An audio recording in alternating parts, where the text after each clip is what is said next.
In 1978, psychologists Richard Lazarus and Raymond Lanier defined coping as an active effort comprising both action-oriented and intrapsychic responses to manage internal and external demands. This process is a constant attempt to bridge the gap between the perceived demands of a stressful situation and a person's perceived ability to meet them. According to the Lazarus model, the outcome is binary. Effective coping results in health and well-being. Ineffective coping results in sickness and unhappiness. Traditionally, psychometrics operated with a structural bias toward identifying pathology. Assessment tools were primarily designed to catalog deficits and determine what was wrong with a patient. That model overlooks the psychological tools and competencies a patient is already utilizing. Identifying these resources is as critical as identifying the patient's impairment. To treat stress-related problems, clinicians must map a patient's active survival mechanisms with the same precision used to identify their impairments. The Coping Responses Inventory, or CRI Adult, provides a standardized method for measuring these psychological resources. The inventory consists of a 48-item self-report questionnaire. It is designed for individuals aged 18 and over and typically takes about 15 minutes to complete. The assessment begins with an appraisal of stress phase. These 10 items establish the context of the stressor, whether the event was expected, if it was viewed as a threat or a challenge, and whether the problem remains unresolved.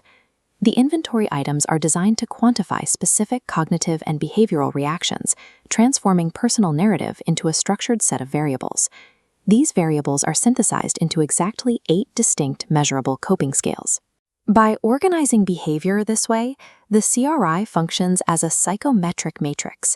It translates a patient's real-world reactions into a standardized map of psychological resilience. The CRI architecture relies on 2 primary axes. The first is focus, which divides strategies into problem-focused and emotion-focused coping. Problem-focused coping involves taking direct action to change the stressful situation or enhance one's resources, such as applying for a loan to manage overdue bills. Emotion-focused coping attempts to regulate the psychological consequences of the event. Rather than fixing the problem, the individual manages the resulting feelings through distraction, seeking reassurance, or crying. These emotion-focused strategies are more common when a situation is unchangeable or the stressor has passed. Statistically, women utilize these methods more frequently, often leveraging strong social networks. The second major axis is method, distinguishing between cognitive responses, internal thoughts, and behavioral responses, outward actions. The intersection of these 2 axes creates the 4 quadrants that house the 8 specific scales of the CRI. This table details the inventory's formal psychometric structure. The left side maps approach coping, efforts to resolve stressors through direct engagement.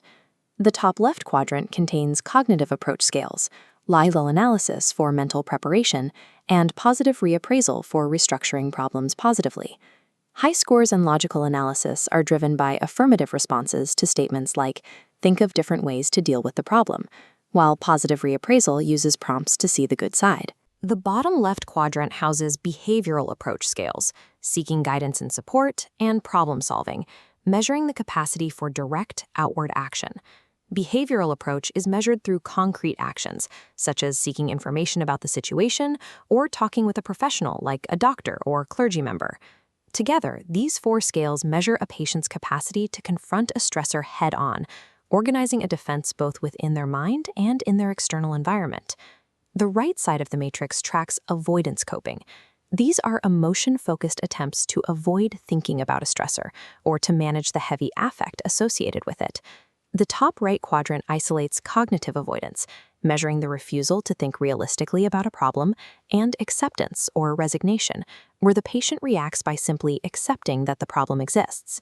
While avoidance is often viewed as negative, acceptance can be a necessary cognitive resource.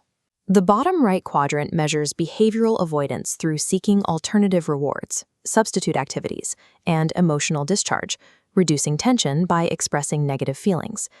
The CRI treats actions like joking, crying, or finding substitute satisfactions as strategic behavioral attempts to relieve pressure, rather than random outbursts. These avoidance strategies are tools for emotional regulation. When direct problem-solving pathways are blocked, these scales track the exact mechanisms a patient uses to maintain equilibrium. Coping is not a static choice, but a continuous process. Individuals do not simply pick one of the 8 strategies and stick with it.